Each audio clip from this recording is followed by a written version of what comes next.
बताइए अभी जो निर्वाचन आयुक्त के जो पैनल है उसमें कौन कौन शामिल होगा? सही बात, बिल्कुल सही बात बोल दिया सब। तो सबको यादें है। चलिए कौन राज्य है जहां पर 50 को जिला हो गया? कौन सा?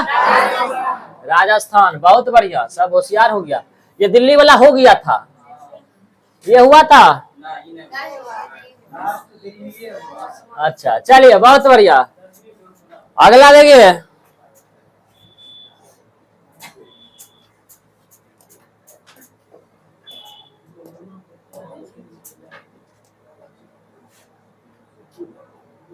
चलिए अगला है, देखिएगा कि रूस ने चंद्रमा के दक्षिणी ध्रुव पर अध्ययन करने के लिए लूना 25 का प्रक्षेपण 11 अगस्त 2023 को किया, परंतु सॉफ्ट लैंडिंग से एक दिन पूर्व ही क्या कर गया? ये क्रैश कर गया। क्या कर गया? क्रैश कर गया। क्रैश करबे करेगा, एकदम क्रैश करेगा। हम लोग जानते हैं 42 दिन में भेजे चंद्रमा पे, दक्षिणी ध्रुव पे, समझ रहे? चंद्रयान 3 जो भेजे ना 42 दिन में, समझ रहे? और ये की बोला उस समय हम लोग का मजाक उड़ा रहा था जब ये लूना लॉन्च किया था, लूना 25, ये बोला कि हम 4 दिन में चंद्रमा पे पहुंचाएंगे। जब हम लोग बोले थे ना 42 दिन में पहुंचाएंगे, ये हम लोग का मजाक बना रहा था, समझ रहे? अगर बुझना चाहिए कि ओवरटेक करेगा बेटा जाएगा। ओवरटेक कर दिया, बताइए अपना वाला से बताइए, ओवरटेक करेगा। इतना नहीं बुझने आ रहा था। बिहार के हर चौक चौराहा पर लिखल रहता है घनी आबादी क्षेत्र है, कृपया धीरे चले, है कि नहीं? इसको पता होना चाहिए कि तनी धीरे चलेंगे ठीक रहेगा। देखिए 4 दिन में पहुंचने का प्रयास किया, अपना से ओवरटेक कर गया। ले ओवरटेक कर, क्रैश कर गया पहले। ये आज समय अपना देखिए, देर आए दुरुस्त आए, तनी धीरे धीरे गए, आराम से पहुंचे दक्षिणी ध्रुव पर, जहां कोई नहीं पहुंचा वहां पहुंच गए। अब नासा पूछ रहा कैसे पहुंचा रहते हैं, हम लोग बता देते हैं। मतलब टेक्नोलॉजी हम लोग से मांग रहा है कि कौन टेक्नोलॉजी से किस तरह पहुंचे। टेक्नोलॉजी नहीं, आओ तुम अपना रॉकेट को दो, पैसा दो, भाड़ा पर दो, भाड़ा पे तुम्हारा यान को हम क्या करेंगे? भेज देंगे। आज से बात है, क्या जानते हैं? टेक्नोलॉजी अगर दे देंगे ना, उसको टेक्नोलॉजी दे देंगे ना, तो एक बार पैसा लगेगा, एक बार पैसा दे देगा, बार बार वो भेजेगा। और ऐसे हम लोग भाड़ा पे भेजेंगे, क्या होगा जानते हैं? जय बार जाना चाहेगा ना, तय बार पैसा देगा। आज से बात है। तो इसीलिए करके हम लोग टेक्नोलॉजी उसको देने के लिए तैयार नहीं है। चलिए अगला देखिएगा, इसरो ने श्रीहरिकोटा के सतीश धवन अंतरिक्ष केंद्र में PSLV C57 प्रक्षेपयानों से 1480.7 kg का आदित्य L1 मिशन का सफल परीक्षण 2 सितंबर 2023 को किया। और यह सूर्य के कोरोना का अवलोकन करेगा। सूर्य का कोरोना आपको पता है, जहां पर क्या होता है कि जिस कोरोना से क्या निकलता है? एक्सरे किरणें निकलती है, आपको पता है। जो बाहरी भाग होता है कोरोना, उसका क्या कहते हैं परीक्षण करने जाएगा हमारा जो है PSLV C57 का यान से जो भेजे हैं, जिसका नाम है आदित्य L1। क्या नाम है? आदित्य L1, ठीक है। क्योंकि हम लोग सूर्य को क्या बोलते हैं? आदित्य देव बोलते हैं कि नहीं? इसीलिए करके अभी देखिएगा आदित्य देव, जागो नहीं, उगो आदित्य देव होगा। अभी जागो नहीं, उगो आदित्य देव होगा, है कि नहीं? छठ पूजा में तो वही चीज है। देखिए ठीक है, जब हम लोग भेज रहे थे आदित्य L1, समझ रहे? तो नासा वाला क्या बोला था जानते हैं? कि यार हमको भी सहयोग करने के लिए साथ ले लीजिए, हम लोग ना मिल के भेजेंगे L1। तो राजवेशी चल रहा है, मिल के सहयोग करता। आज से बात है, वो चाह रहा था कि इसके साथ मिलकर करेंगे ना, हमारे पास भी टेक्नोलॉजी आ जाएगा। बकलोल इतना समझता है। जिस समय हम लोग ना साइकिल पर लेके आते थे, इसरो जब स्थापित हुआ था ना, अपना मिसाइल को, उपग्रह को साइकिल पे ले जाता था। नासा वाला हंसता था, देख लो साइकिल पर से चांद पर जाएगा, देख लो साइकिल से चांद पर जा रहा है, ये मजाक उड़ाता था। और अभी देखिए, अभी कहता है कि हमको भी साथ ले चलो ना, हमको भी मतलब सहयोग, एक साथ मिल के हम लोग भेजेंगे। मिल के भेजेंगे, हमारे पास जब सब सुविधा है, सब टेक्नोलॉजी है, कायम भेजेंगे। उस समय हंस रहा था, अभी कहता है कि सब साथ मिल करके भेजेंगे। इसमें बोल रहा था कि हमको भी ना साथ कर लीजिए, नासा को भी साथ कर लीजिए। हम बोले नहीं। गगनयान जो हम लोग भेज रहे हैं, गगनयान में भी बोला मतलब इसरो और नासा अगर एक साथ मिल करके गगनयान को भेजे तो ये दुनिया में एक नया इतिहास रचेगा। बोला हमारा वैज्ञानिक बोला हम अकेले रहते तो सुसाइड हो, तुम अशुभ आदमी है, कहीं भी क्रैश करवा देगा, कुछ ठिकाना नहीं है। ऐसे बात है, इसलिए करके अमेरिका पे कोई भरोसा नहीं। चलिए तो याद रखिएगा। अच्छा, इस यान को पृथ्वी से 15 लाख किलोमीटर दूर लैंग्रेज लैंग्रेज पॉइंट पर क्या करेगा, इसको स्थापित किया जाएगा। तो याद रखिएगा, आदित्य L1 कब प्रक्षेपित किया गया, 2 सितंबर 2023 को। और किस यान से, रॉकेट का नाम क्या था, PSLV C-57। याद रखिएगा कितना केजी का था, 1480.7 केजी का। ठीक है, याद रखिएगा। अफ्रीकी देश नाइजर में सेना ने अब्दुल रहमान तवियानी के नेतृत्व में वर्तमान राष्ट्रपति मोहम्मद बजौम को गिरफ्तार कर तख्ता पलट कर दिया तथा सीमाओं को बंद कर दिया गया। इससे पूर्व जितना भी सीमा है इसका, सारे सीमा को सील कर दिया और दूसरे देश को बोला कोई हमारे देश के आंतरिक मामला में दखल करेगा, कोई भी यूरोपियन देश या कोई भी, तो समझ लीजिए कि वो हमारे आंतरिक सुरक्षा के खिलाफ बोल रहा है या कोई आक्रमण कर रहा है, तो हम उसके के लिए युद्ध के लिए तैयार है, कोई दिक्कत नहीं है। ऐसे बात है, कुछ बोल दे। हाँ, ये अब्दुल रहमान तैवानी है, ये बोला क्योंकि ये सेना का ये प्रमुख था। ये क्या कर दिया, तख्ता पलट कर दिया। और राष्ट्रपति जो उस समय का था मोहम्मद बजौम, इसको गिरफ्तार करके जेल में डाल दिया। और उसके बाद जब यूरोपीय कुछ देश जो था ना, फ्रांस वगैरह, ये इस पर टिप्पणी किया कि ये जो नाइजर में जो सत्ता पलट या लोकतंत्र की हत्या हुआ, सीधा ही बोला कि हमारे आंतरिक मामला में कोई दखल मत करिए, और नहीं तो हम इसको युद्ध के रूप में लेंगे। ऐसे समझ, और युद्ध के लिए नाइजर हमेशा के लिए क्या तैयार है। ऐसे बात है, चिंता नहीं करना है। हाँ, तनीब हो या बड़ा हो, उससे बहस नहीं है। तो इजराइल भी तो तनियोग है, देख रहे हैं ना, रातों में एगो अस्पताल पूरा दिया, 487 लोग मर गया रात भी। तो इजराइल बोला इंक्लूड कुछ भी हो जाए, याद रखिए जिसकी लाठी उसकी भैंस। ऐसे बात है, सीधा बात है, जिसकी लाठी उसकी भैंस, जिसके पास शक्ति है उसी का ये दुनिया है। और याद रखिए जी हुजूरी करने वालों की दुनिया नहीं है। ऐसे बात है, जो जी आप देख रहे जी हुजूरी कर रहे हैं हम लोग कश्मीर मुद्दा पे, यूएनओ वाला अंतरराष्ट्रीय न्यायालय, उसमें फैसला दे दो, सुना दो कश्मीर हमारा है, कह दो कश्मीर हमारा है, एक बार बोल दो कश्मीर हमारा है, रबकलोल कहीं का। आज देखिए इजराइल से सीखिए, है कि नहीं, कैसे अपना जमीन लिया जाता है कि नहीं, किस तरह से दखल, उसका तो जमीन है भी नहीं, जबरदस्ती छीन रहा है, वो तो अपना जमीन है, फिर भी हम लोग नहीं ले पा रहे हैं 70 साल से 75 साल से। बताइए, जिसकी लाठी उसकी भैंस। याद रखिए, कभी कभी जरूरत पड़ने पर ना आप सख्त भी होइए। ऐसा मत, सख्त होना बहुत जरूरी है। अगर मान लीजिए समुद्र का पानी अगर खारा नहीं होता, लोग उसको भी पी जाया करते है कि नहीं, इसलिए कभी कभी खारा होने का प्रयास करिए, सख्त होने का प्रयास करिए। ऐसे बात है, अभी भारत सरकार सख्त हो जाए, पीओ के पूरा आ जाएगा। परमाणु नहीं है, फलस्तीन का जितना भी 57 मुस्लिम देश है, क्या उसके पास परमाणु हथियार नहीं है, क्या है, लेकिन हो रहा है। बात याद रखिए, परमाणु हथियार पता है जो चलाएगा ना, पहले उसको भी पता है कि अंतिम रिजल्ट क्या होगा। जो पहले चलाएगा ना, वो सर्वनाश नहीं होगा, जो पहले चलाएगा उसी का सर्वनाश हो जाएगा। ये बात याद रखिए। तो इसीलिए करके नाइजर छोटा है क्या, देखो तख्ता पलट कर दिया। तो अच्छा, इसके अलावा देखिएगा अफ्रीका महादेश का, देखिए अफ्रीका महादेश में ना शिक्षा का अभाव है, ठीक है, इसीलिए करके इसको अंध महादेश कहा जाता है। और शिक्षा के अभाव होने के कारण यहाँ पर हमेशा तख्ता पलट होते रहता है इस महादेश के जितने भी देश है लगभग। अब देखिए, इससे पहले भी गिनी में क्या कहते हैं तख्ता पलट हो गया, माली में हो गया, आप लोग को पढ़ाए थे पहले भी, और बुर्किना फासो में भी हो गया तख्ता पलट। और जानते हैं ये सब ना इसके सीमा से लगता है, नाइजर के सीमा से लगता है। और जब ये तख्ता पलट करके बैठा ना, और जब यूरोपीय देश बोला कि गलत कर रहा है, तो सीधा ये गिनी, माली, बुर्किना फासो सब बोला कि हम नाइजर के साथ है। आज सब तख्ता पलट वाला चोर चोर मसेरा भाई हो गया। ऐसा बात है, सब तख्ता पलट वाला मिल गया। इधर म्यांमार बोल दिया हम भी साथ में हैं, इसके साथ में है, म्यांमार में भी तख्ता पलट है। ऐसा बात है, तो सारे तख्ता पलट वाला जो है देश, वो सब क्या हो गया, चोर चोर मसेरा भाई हो गया। ऐसा बात है। चलिए देखिए, नाइजर की बात आई है तो याद रखिएगा, नाइजर की राजधानी कहाँ है, नियामे है, ठीक है। और यहाँ का राष्ट्रपति था कौन, मोहम्मद बजौम, अब चल गया जेल। अब कौन बन गया है, अब्दुल रहमान तैवानी, ठीक है, याद रखिएगा। पूछा जाएगा हाल ही में किस अफ्रीकी महादेश में जो है सो तख्ता पलट हुआ, तो याद रखेंगे नाइजर। और इससे पहले जो हुआ था गिनी में, माली में, बुर्किना फासो में, याद रखिएगा। 15वां ब्रिक्स शिखर सम्मेलन दक्षिण अफ्रीका के जोहान्सबर्ग में हुआ। और इस समूह में नए देश कौन कौन आ गया, सो देखिए, अर्जेंटीना आ गया है। कौन आ गया है, काफी VVI सवाल बन जा रहा है, काफी VVI, ठीक है। ब्रिक्स देश में आपको पता है BRICS है ना, जिसमें कौन कौन था, बी से ब्राजील, R से रसिया, BRI, I से इंडिया, C से चाइना, S से साउथ अफ्रीका। ठीक है, ये देश हुआ करते थे, ठीक है, ब्रिक्स में। लेकिन अब 6 नया देश जुड़ चुका है। और 6 कौन कौन है देखिए, अर्जेंटीना, ईरान, इथोपिया, सऊदी अरब, मिस्र और UAE।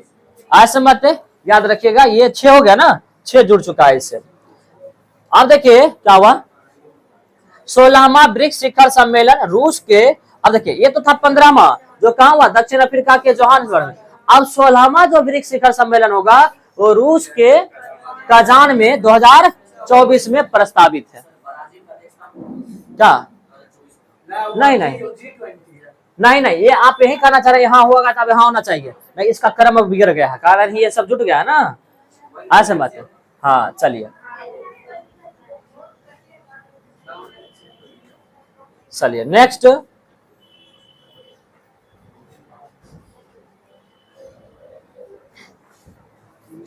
अगला है पीएम मोदी 25 अगस्त 2023 को ग्रीस पहुंचे और 1983 के बाद यह पहली यात्रा ग्रीस का किसी भारतीय प्रधानमंत्री का था।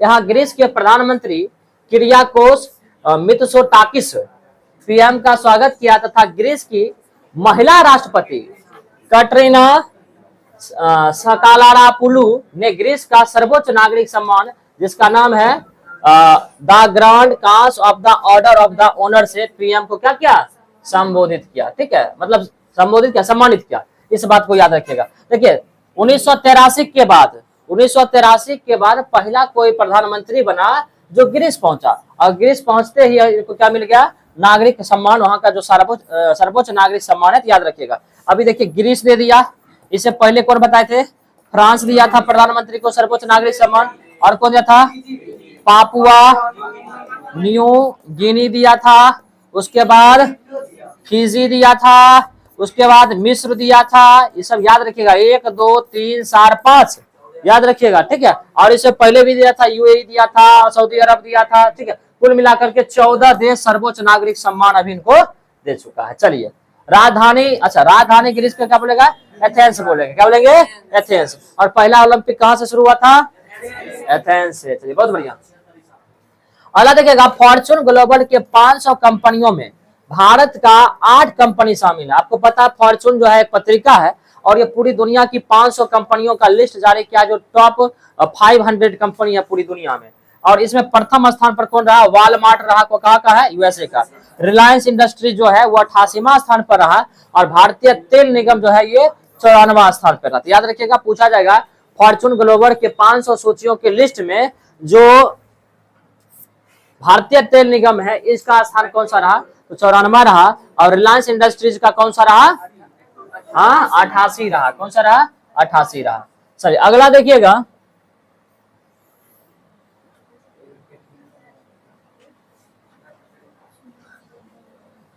क्या हुआ, ये पीक थोड़ा नीचे आ गया है, यहाँ पर था ना, ये कैटरीना सकालारापुलू है ना, यहाँ पर आ गया, नीचे आ गया पीक। ठीक है, PDF में यही है, देख रहे हैं, हाँ प्रेसिडेंट ऑफ ग्रीस, और PDF में थोड़ा हो गया होगा, घुसा नहीं गई है। अच्छा अच्छा, नाम थोड़ा सा गड़बड़ा गया बोलने में पहला बार, इसीलिए नीचे चला गई क्या। चलिए देखिए, चुनाव आयोग के द्वारा अगस्त 2023 में सचिन तेंदुलकर को मतदाता जागरूकता हेतु राष्ट्रीय आइकन बनाया है। चलिए ये स्टैटिक सवाल हो गया, पूछा जाएगा हाल ही में चुनाव आयोग ने किस व्यक्तित्व को मतदाता जागरूकता का आइकन बनाया है, क्या बोलेंगे हम लोग, सचिन तेंदुलकर। किसको बनाया गया है, सचिन तेंदुलकर। राष्ट्रीय हरित न्यायीकरण के नए अध्यक्ष न्यायमूर्ति कौन है, प्रकाश श्रीवास्तव बने हैं, जो आदर्श कुमार गोयल के स्थान लेंगे। ठीक है, राष्ट्रीय हरित न्यायाधिकरण पे, याद रखिएगा। अच्छा एक बात बताइए, अभी जो विश्व कप क्रिकेट हो रहा है इसका ब्रांड एम्बेसडर कौन है, शाहरुख खान। कौन है, शाहरुख खान है। ठीक है, याद रखिएगा, बहुत बढ़िया। क्या हुआ, हाँ कोनो लिखल होगा। चलिए राष्ट्रीय बुक ट्रस्ट के नए अध्यक्ष, राष्ट्रीय बुक ट्रस्ट के नए अध्यक्ष कौन बने हैं, मिलिंद सुधाकर मराठे। कौन बने हैं, मिलिंद सुधाकर मराठर बने हैं, जो किसके स्थान पर बने हैं, गोविंद प्रसाद वर्मा के स्थान लिए। ठीक है, भारतीय विशिष्ट पहचान प्राधिकरण, जिसको आधार कार्ड बोलते हैं हम लोग। ठीक है, आधार कार्ड, इसका पूर्ण रूप भी याद रखिएगा। अच्छा ये किसके तहत जारी किया जाता था, उदय के तहत। अब इसका पूर्ण रूप क्या होता है? Unique identification authority of India. इसकी शुरुआत कब हुई थी? 2016 को। आधार कार्ड जो जारी हुआ था ना 2016 से। अच्छा, इसका अंशकालीन जो अध्यक्ष बने कौन बने? नीलकंठ मिश्र। हाँ, नीलकंठ मिश्र बने, याद रखिएगा, ठीक है।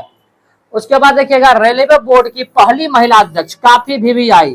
आपको बार बार बोलते हैं, बार बार आपको बोलते हैं, अगर रहे लिखा हुआ महिला, अब महिला से पहले लिखा रहे पहला, ठीक है, तो क्या जाता है? VVI, याद रखिएगा, ठीक है। अगर कहीं लिखा रहे महिला, अब महिला से पहले लिखा रहे पहला, तो क्या जाता है? महा VVI हो जाता है, ठीक है। तो रेलवे, उसमें भी रेलवे बोर्ड की बनी है, तो रेलवे बोर्ड की पहली महिला अध्यक्ष एवं CEO जो बनी है जया वर्मा सिन्हा बनी है। ये महा VVI, ये जया जो हो गई है ना, महा VVI हो गई है, ठीक है। जो किसके स्थान पर बनेंगे? अनिल कुमार लागेट्टी के स्थान ले लिए, ठीक है। चलिए, क्या बोले? हाँ हाँ, चलिए आगे बोले क्या? आगे है राजीव गांधी सद्भावना पुरस्कार 2000, गड़बड़ हो गया, 2020-21 हो जाएगा, 20-21 कर लीजिएगा, ठीक है। अच्छा, ये जो दिया गया है किसको दिया गया है? देखिए, अच्छा, इसका विजेता जो बना है वनस्थली विद्यापीठ यूनिवर्सिटी, कहाँ पड़ता है? राजस्थान को, ठीक है। अंतरराष्ट्रीय, अच्छा, राजीव गांधी सद्भावना पुरस्कार, ठीक है, ये राजस्थान का जो है वनस्थली विद्यापीठ यूनिवर्सिटी को दिया गया सद्भावना पुरस्कार। ये शांति के लिए दिया गया, ठीक है। अच्छा, इसकी शुरुआत जो हुई थी कब हुई थी? 1992 में हुई थी, और इसमें रुपया जो दिया जाता है 10 लाख रुपया दिया जाता है, ठीक है, इतना याद रखेंगे।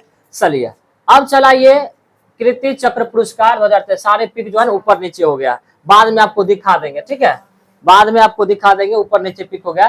कीर्ति चक्र पुरस्कार 2023 कितने व्यक्ति को दिया गया है? 4 व्यक्ति को, ठीक है। कीर्ति चक्र किस प्रकार का है ये बताइए? सैन्य सम्मान है या नागरिक सम्मान है? सैन्य सम्मान है। चलिए, बहुत बढ़िया। कितना को दिया गया इस बार? तो इसमें 4 व्यक्ति को। अच्छा, इसमें कौन कौन शामिल थे? देखिए, दिलीप कुमार दास मरणोपरांत, ठीक है, दिलीप कुमार दास मरणोपरांत। बिना मरले सेना को कोई पुरस्कार मिल ही नहीं सकता है, याद रखिए।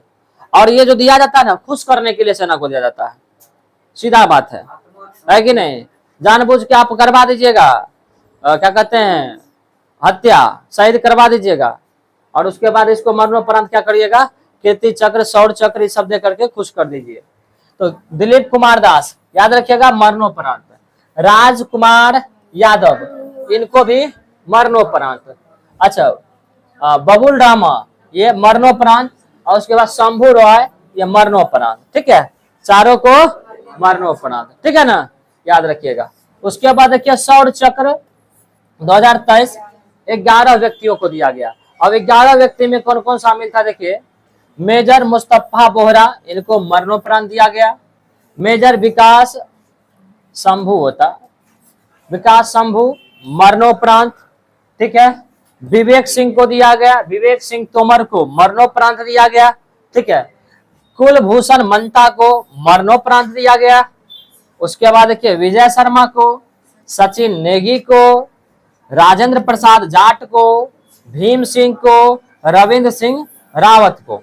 इसके अलावा सैफुल्लाह कादरी को, जो जम्मू कश्मीर के पुलिस थे, इसको याद रखिएगा, VVI हो गया ये। गामित मुकेश कुमार को, ये सारे ये हो गया आपका 11 व्यक्तियों को शौर्य चक्र दिया गया। कई बार सवाल पूछ सकता है कि निम्नलिखित में से शौर्य चक्र प्राप्तकर्ता में कौन शामिल नहीं है, इस तरह से भी सवाल आपसे पूछ सकता है। चलिए अगला देखिएगा, लोकमान्य तिलक, करिए इसको, गड़बड़ लिखा गया, लोकमान्य तिलक, लोकमान्य तिलक पुरस्कार, मिस्टेक हो गया है इसमें। लोकमान्य तिलक पुरस्कार 2023, इसका जो विजेता बने कौन बने हैं? नरेंद्र मोदी बने। कौन बने हैं? नरेंद्र मोदी बने, याद रखिएगा। और ये लोकमान्य बेहतर प्रशासन के लिए, हाँ, तो नरेंद्र मोदी को दिया गया। और 2022 में जो दिया गया था वो दिया गया टेसी थॉमस को दिया गया था, जो जिसे मिसाइल महिला कहा जाता है। क्या कहा जाता है? मिसाइल महिला कहा जाता है, ठीक है। चलिए अगला है मिस अर्थ, कहाँ चल गया इसका ये, अगला है Miss Earth 2000, Miss Earth India 2023। ये जो घोषित किया गया प्रियम सेन को, किसे घोषित किया गया? प्रियन सेन को। और प्रियन सेन जो है ये राजस्थान के रायपुर से संबंधित है, आप यहाँ पर देख सकते हैं। हाँ ये नहीं, ये है परवीना अंजना, ये है ठीक है। चलिए आप देख लीजिएगा ना, मिस इंटरनेशनल इंडिया 2023 जो घोषित किया गया परवीना अंजना को, यहाँ है परवीना अंजना, ठीक है। देख लीजिए ये मिस इंटरनेशनल इंडिया बनी है, याद रखिएगा। तो याद रखिएगा Miss Earth Priya Sen, Miss International India Parveena Anjana, Miss Diva Universe Shweta Sharda. कौन बनी है? श्वेता शारदा कहाँ की है? चंडीगढ़ की है, ठीक है। उसके बाद देखिएगा 69वीं राष्ट्रीय फिल्म पुरस्कार 2021, ठीक है। इसमें राष्ट्रीय फिल्म पुरस्कार है, ठीक है। इसको याद रखिएगा, सवाल यहाँ से छपता है। सर्वश्रेष्ठ फिल्म जो घोषित किया गया है रॉकेटरी द नॉबी इफेक्ट, ये किसका है? आर माधवन का है। सर्वश्रेष्ठ अभिनेता किसे घोषित किया गया? अल्लू अर्जुन को। किसको? अल्लू अर्जुन को। वो पुष्पा झुकेगा नहीं है कि वही वाला हीरो है कि नहीं? वही पुष्पा फिल्म का ये हीरो है, याद रखिएगा। पुष्पा के लिए ही दिया गया है इसको। अच्छा, सर्वश्रेष्ठ अभिनेत्री आलिया भाई कहते हैं, आलिया भट्ट को दिया गया था गंगूबाई काठियावाड़ी जो फिल्म था। देखिए हम जो फिल्म देखे थे उसका देखिए कितना पुरस्कार मिल रहा है। हम लोग देखे थे ना, हाँ नहीं हम देखे थे, ये गंगूबाई ये देखे थे हम लोग लैपटॉप में। तो देखिए ऐसा फिल्म हम देखे कि देखिए हम फिल्म देखे कितना पुरस्कार मिल गया इसको। नहीं एक बार हॉल में देखे थे और उसके बाद 3-4 बार देखे हम लोग उसमें लैपटॉप में। अभी भी क्या बोले? देखिए खास देखिए हर फिल्म का नजरिया 2 तरीका से होता है। जब हम लोग देखे थे ना, जिस दिन देख करके आए तो बच्चा सबको मेरे अंदर बात पचता नहीं ना है। बच्चा का करके बोल दिए कि आए थे फिल्म देख करके। बच्चा जो है सुना गंगूबाई सर, गंगूबाई अच्छा तो सर, क्योंकि बच्चा तो जो कि हर फिल्म का 2 नजरिया होता है। तो 2 नजरिया होता है। जो बच्चा अलग नजरिया से देखा सर गंगूबाई है कि नहीं, और बाद में जाकर के देखिए जब बीपीएससी के हम लोग गए थे इंटरव्यू में 65वीं में, तो उसी में पूछा गया था, ये वेश्यावृत्ति पर आधारित है, तो इसी पर सवाल पूछा गया था हम लोग से इंटरव्यू में। मात्र उसके 15 दिन के बाद ही मेरा एग्जाम हुआ था। तो बहुत सारा जो फैक्ट उस फिल्म में हम देखे थे ना, वो फिल्म वाला फैक्ट हम इंटरव्यू में बोल दिए, बहुत सारा फैक्ट, समझ रहे। और फिर बाद इंटरव्यू में बोल दिया, फिर बाद में जाकर के आप देखिए कि फिल्म बढ़िया था तो पुरस्कार दिया जा रहा है। एक समाज में जो फैली कुरीतियां हैं उस कुरीतियों पर आधारित फिल्म है। अब लोगों की देखने की नजरिया अलग होती है कि आप कोई व्यक्ति ऐसा होता है कि कचरा में भी कमल खिला लेता है, हर कोई व्यक्ति कचरा को देख के साइड हो जाता है। दोनों की नजरिया अलग होती है, ऐसे बात है। तो हर पॉइंट आप हर जगह कुछ ना कुछ सीखते हैं। हम लोग पटना रेलवे स्टेशन गए थे कल परसों, 1 सप्ताह पहले तो गए थे पटना। तो वहां पर अनाउंसमेंट हो रहा था कि पटना जंक्शन एक ऐतिहासिक जंक्शन है। गांधी जी का पहला सत्याग्रह के समय बिहार में आगमन इसी रेलवे स्टेशन पे हुआ था। इतना तारीख को हुआ था, ये होता सारी बातें। तो रेलवे स्टेशन पर भी आपको सीखने का जगह मिलता है, बस डिपेंड आप पर करता है कि आप सीखना कहाँ का चाहते हैं। आज से बात है वही चीज है। और आप देखिए उस समय जो लड़का बोला सर गंगूबाई, अब देखिए गंगूबाई को कितना पुरस्कार मिल रहा है। इससे पहले भी बताया है, अंतरराष्ट्रीय फिल्म महोत्सव जो था उसमें भी मिला है। तो चलिए याद रखिएगा। चलिए क्या बोले? मिम्मी नहीं देखे, हाँ नहीं देखे। मैं एक्चुअली क्या टाइम का थोड़ा सा उस गंगूबाई के समय में कुछ छुट्टी का टाइम चल रहा था, कुछ था उस बीच में जिस समय फिल्म निकला था। तो उस बीच में नहीं तो फिर फिल्म देखने का टाइम कहां से मिलता। चलिए अगला देखिएगा। हाँ, तो सर्वश्रेष्ठ अभिनेत्री आलिया भट्ट को किसके लिए? गंगूबाई काठियावाड़ी के लिए। गंगूबाई कुछ काट लिया क्या लगता है? अच्छा, इसके अलावा मिला है कृति सेनन को, दोनों को संयुक्त रूप से मिमी के लिए। किस फिल्म के? अच्छा, मिमी देखना जरूरी है क्या? वो पुरस्कार ये भी ले लिया। हाँ अच्छा, सर्वश्रेष्ठ निर्देशक जो है ना ये निखिल महाजन को गोदावरी के लिए, किसके लिए? गोदावरी के लिए दिया गया, याद रखिएगा, ठीक है। चलिए अभी पूछेंगे लास्ट में 5 सवाल इसका पूछेंगे आप लोग से, 5-7 सवाल, ठीक है। हाँ ये रॉकेटिंग, ये आर माधवन, ये फिल्म है, ये फिल्म है, हाँ फिल्म है ये। हाँ अगला देखिएगा, अभिनेता अक्षय कुमार ने 2023 में कनाडा की नागरिकता त्याग कर भारतीय नागरिकता ग्रहण कर लिया। देख लीजिए, सबसे बड़ा राष्ट्रभक्त यही है अक्षय कुमार, याद रखिए, सबसे बड़ा राष्ट्रवादी अगर कोई अभिनेता है वो अक्षय कुमार है, ऐसे बात है। अब देखते हैं प्रधानमंत्री से इंटरव्यू भी ले लेता है, आज तक कोई इंटरव्यू ले पाया प्रधानमंत्री से? को हीरोइन या कोई पत्रकार, बड़ा बड़ा पत्रकार, चाहे करण थापड़ क्यों ना हो, लेकिन आज तक कोई प्रधानमंत्री का इंटरव्यू नहीं ले पाया। लेकिन अक्षय कुमार एक ऐसा अभिनेता था और ऐसा राष्ट्रभक्त नेता, क्या कहते हैं, हीरो है कि प्रधानमंत्री का इंटरव्यू ले लिया और उसमें सवाल पूछा, काफी टफ सवाल पूछा, ऐसा टफ सवाल कि इतिहास में कभी पूछा नहीं गया होगा ऐसा सवाल, और न कभी भविष्य में पूछा जाएगा। पूछा गया सवाल कि सर, माननीय प्रधानमंत्री सर, आप आम को काट के खाते हैं कि चूस के खाते हैं? ऐसे बात है। तो प्रधानमंत्री बड़ा सलीके से जवाब दिया। प्रधानमंत्री कितना विद्वान व्यक्ति है। देखिए ये आम जो है ना, ये आम की प्रकृति पर डिपेंड करती है। आम अगर थोड़ा लूज हो तो उसको चूस के खाने का मजा ही कुछ और होता है कि नहीं? ऐसा बात है। तो इस तरह का सवाल, इतना भारी सवाल कोई पूछा होगा कभी? बताइए, नहीं पूछा होगा ना। अब बताइए, और यही राष्ट्रवादी हीरो पता है 2011 में लगातार जब इसका 5-7 फिल्म फ्लॉप कर गया था ना, ये नागरिकता ले लिया था कनाडा का नागरिकता ले लिया ताकि हमारा फिल्म यहाँ नहीं चला तो कनाडा में चलेगा। और अभी तक वो भारत का नागरिक नहीं था 11 के बाद। 2011 में जब फिल्म फ्लॉप किया तो अभी तक ये अक्षय कुमार कनाडा का नागरिक था, भारत का ये नागरिक नहीं था। और भारत का नागरिक नहीं रहते हुए प्रधानमंत्री इसको इंटरव्यू दिया, लेकिन भारत के नागरिक को एक बार इंटरव्यू नहीं दे पाते हैं ये। एक बार भी देखे प्रेस कॉन्फ्रेंस खुली मीडिया के सामने में? आज तक जब इतना ही सरकार का डंका बजता है, एक बार इंटरव्यू क्यों नहीं दे पाते हैं आप? और दे पाते हैं किसको? जो भारत का नागरिक नहीं है।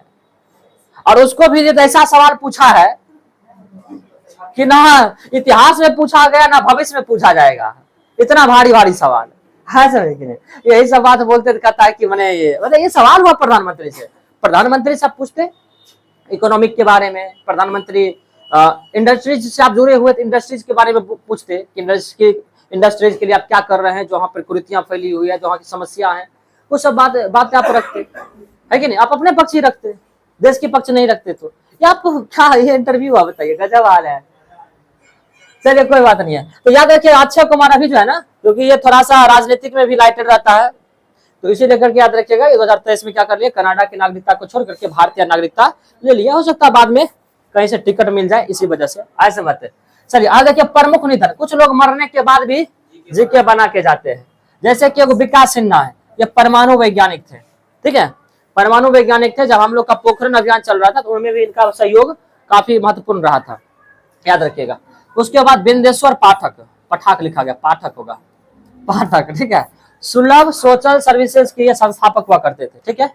उसके बाद CR राव, ये गणितज्ञ थे, ये याद रखिएगा, ठीक है। ये 3 व्यक्ति मरे और तीनों जीके बना करके हम लोगों के लिए चले गए, याद रखिएगा। चलिए आगे कुछ प्रमुख दिवस है, उसको हम लोग देख लेते हैं। प्रमुख दिवस में देखिए 1 से 7 अगस्त तक क्या मनाते हैं हम लोग? विश्व स्तनपान सप्ताह दिवस। और आपको पता है बीपीएससी भी सवाल पूछा है। उसके बाद देखिए 2 अगस्त को अर्थ ओवरशूट डे मनाते हैं। क्या मनाते हैं? अर्थ ओवरशूट डे। इसका मतलब समझ आता है? अर्थ ओवरशूट डे। देखिए होता क्या, समझिएगा। हम लोग क्या करते हैं, घर में जब भी हम लोग का अनाज खाते हैं, गेहूं खाते हैं, चावल खाते हैं, तो हम लोग क्या करते हैं, साल भर का कोटा जमा कर लेते हैं और अनुमान लगा लेते हैं कि अगर मान लीजिए 5 क्विंटल अगर गेहूं हम ले लिए तो 1 वर्ष हमारे 5 व्यक्तियों का चल जाएगा, ठीक है। ऐसा मत है, 1 साल का आप अनुमान लगा लीजिए। लेकिन मान लीजिए 1 साल का अनुमान लगाए और ये 1 साल वाला गेहूं चाहे तो आपका एक के दिन में मतलब एक साल में खत्म हो पाए, या फिर 6 महीना में खत्म हो जाए, या 8 महीना में खत्म हो जाए, जिस दिन ये खत्म हो जाएगा वो क्या कहलाएगा, उस दिन कहलाएगा अर्थ ओवरशूट डे।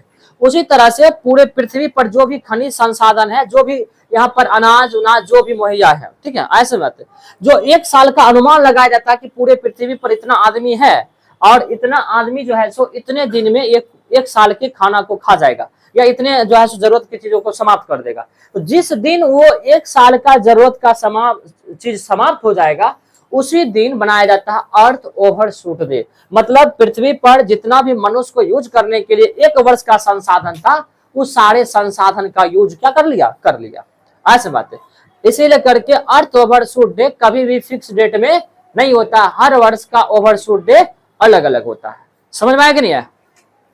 उसके बाद देखिए 6 अगस्त को हिरोशिमा दिवस, आपको पता है 6 अगस्त 1945 को और 9 अगस्त 1945 को यूएसए जो है ना, यूएसए जापान का 2 शहर था, एक हो गया हिरोशिमा और एक हो गया नागासाकी। ये दोनों पर क्या कर दिया था, बम गिरा दिया था। एक पर गिराया था लिटिल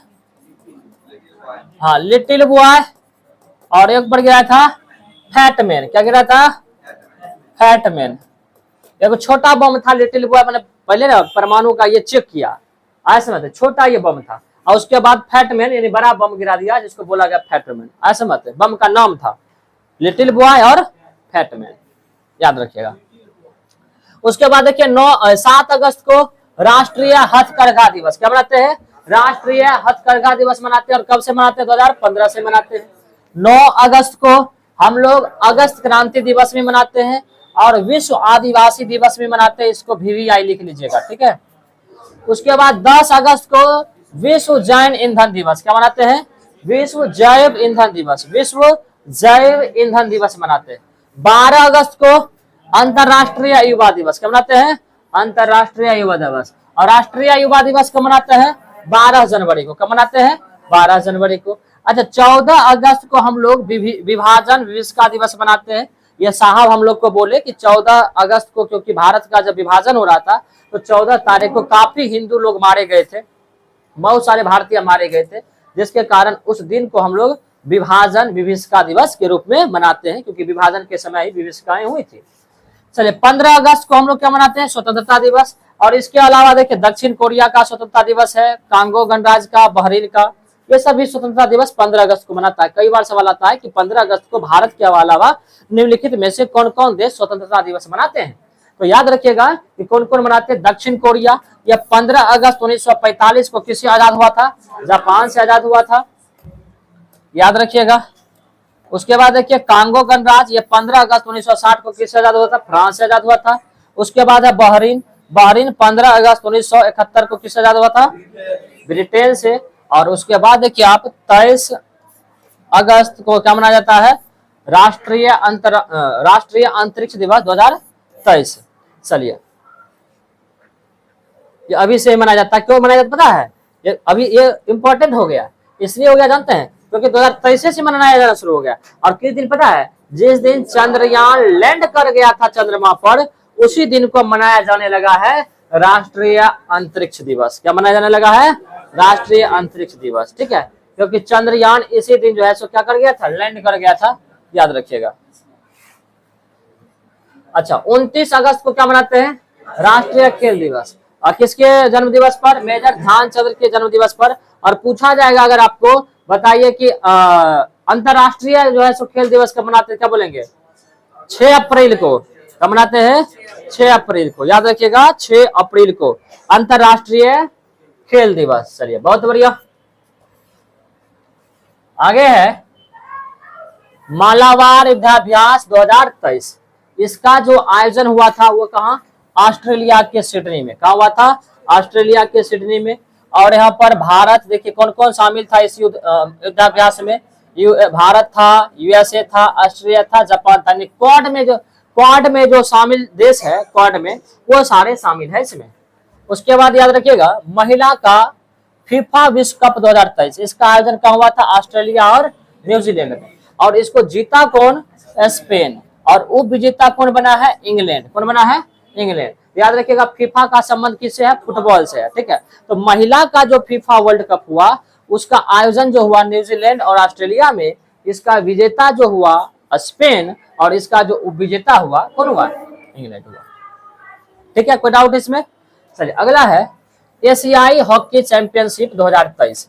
ये हॉकी से संबंधित है जो एशिया के देशों के बीच होता है। इसका विजेता जो है कौन बना? भारत। अच्छा, कप्तान कौन था? हरमनप्रीत कौर। और वो विजेता कौन बना? मलेशिया बना। याद रखिएगा हरमनप्रीत सिंह, हाँ हरमनप्रीत सिंह। चलिए अगला है विश्व बैडमिंटन चैंपियनशिप 2023। इसका देखिए पुरुष विजेता जो बना, क्योंकि विश्व बैडमिंटन चैंपियनशिप है, वर्ल्ड का ये बैडमिंटन, इसीलिए करके याद रखिएगा इसको। इसका जो पुरुष विजेता बना है कौन बना है? कुनलावुत विरतिदर्शन। कौन बना है? कुनलावुत विरतिदर्शन बना है। कहाँ का है? थाईलैंड का है। उप विजेता कौन बना है? Kodai Naraoka. कौन बना है? Kodai Naraoka. कहाँ का? ये जापान का। अच्छा, महिला विजेता जो बनी है वो आन ए यंग। कौन बनी है? आन ए यंग। ये कहाँ की है? दक्षिण कोरिया की। और महिला विजेता जो बनी है कैरोलिना मारन। ये कहाँ की है? स्पेन की है, ठीक है। उसके बाद है हंगरी के बुडापेस्ट में आयोजित विश्व एथलेटिक्स चैंपियनशिप में स्वर्ण पदक जीतने वाले पहले भारतीय कौन बन गए? नीरज चोपड़ा बन गए। क्योंकि ये जो होता है ना विश्व एथलेटिक्स, इसमें अभी तक चैंपियन स्वर्ण पदक के रूप में नहीं जीता था, तो पहले भारतीय कौन बन गया है? नीरज चोपड़ा बन गया है। वो 88.17 मीटर का भाला फेंक करके स्वर्ण पदक जीता। तो सबसे पहला यही सवाल आएगा कि नीरज चोपड़ा का संबंध किस खेल से? क्या बोले? भाला फेंक, या इंग्लिश में बोलते हैं जेवलिन थ्रो। क्या बोलते हैं? Javelin throw. चलिए उसके बाद देखिए 2025 में आयोजन इसका कहाँ होगा? जापान के टोक्यो में होगा, इतना याद रखेंगे। उसके बाद देखिए आंस इंडेक्स युद्धाभ्यास, बताइए किस किस देश के बीच है? भारत और ऑस्ट्रेलिया के बीच। भारत और ऑस्ट्रेलिया के बीच। क्या पेज और बचा हुआ है? लास्ट है। अच्छा, इसका आयोजन कहाँ होगा? सिडनी में। भारत और ऑस्ट्रेलिया के बीच। और कैसा है ये? नौसैनिक युद्धाभ्यास है। जो भी युद्धाभ्यास है उसको याद रखिएगा, छपने की संभावनाएं होती है। अच्छा, आदित्य स्वामी बर्लिन में आयोजित विश्व तीरंदाजी चैंपियनशिप 2023 में व्यक्तिगत गोल्ड मेडल जीतने वाली सबसे कम उम्र की पहली भारतीय खिलाड़ी बन गई हैं। याद रखिएगा वहां पर जो तीरंदाजी, सबसे पहला नंबर सवाल यही आएगा कि आदित्य स्वामी का संबंध की निम्नलिखित में से किस क्षेत्र से है? क्या बोलेंगे? तीरंदाजी से पूछा जाएगा। विश्व तीरंदाजी चैंपियनशिप 2023 का आयोजन कहाँ हुआ? बर्लिन में हुआ। पूछा जाएगा कि भारत की पहली महिला जिन्होंने सबसे कम उम्र में व्यक्तिगत गोल्ड मेडल जीत करके आई तीरंदाजी में, वो कौन बनी? क्या बोलेंगे? आदित्य स्वामी, ठीक है, याद रखेंगे। अगला है नेशनल बोटेनिकल रिसर्च इंस्टीट्यूट ने कमल के फूल की, काफी VVI हो गया ये, कमल के फूल की 108 पंखुड़ी वाला नमो 108, नमो 108, नमो मतलब समझ रहे हैं ना? नमो 108 नई प्रजाति क्या कर दिया? विकसित कर दिया। ऐसा बात है। एक फूल का नाम भी देख रहे हैं किस किस के नाम पे आ रहा है। तो इस प्रजाति का नाम क्या हो गया? नमो 108, क्योंकि इसमें जो पंखुड़ी की संख्या होगी कमल की वो 108 पंखुड़ी होगी। ऐसे बात है। तो ये नई जो है सो प्रजाति विकसित हुआ, तो याद रखिएगा। और एलोवेरा का एक नई प्रजाति आया है जिसका नाम निहार है। क्या नाम है? निहार है। तो एलोवेरा का नई प्रजाति विकसित किया है जिसका नाम है निहार। और जो कमल का नया जो प्रजाति आया 108 पंखुड़ी वाला जिसका नाम है नमो 108, नमो 108। और किसके द्वारा विकसित किया गया है? नेशनल बोटेनिकल रिसर्च इंस्टीट्यूट, याद रखिएगा। अगला है कि इसरो जुलाई 2023 को सिंगापुर के 7 सैटेलाइट को PSLV C56 के द्वारा प्रक्षेपण किया है, जो 535 किलोमीटर की ऊंचाई पर क्या होगा? स्थापित हो जाएगा। तो ये सवाल पूछा भी गया था कि हाल ही में निम्नलिखित में से किस देश के 7 सैटेलाइट को भारत ने अंतरिक्ष यान के द्वारा भेजा है? याद रखिएगा, सिंगापुर को। अगला देखिएगा, और पिछले सेट में हम लोग लिखाए भी थे कौन कौन था।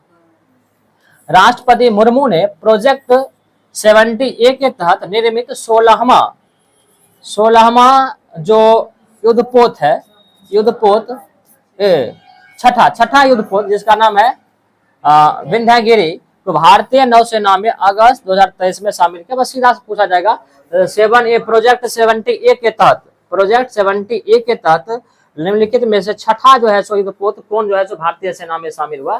तो विंध्यागिरी, याद रखेंगे, विंध्यगिरी।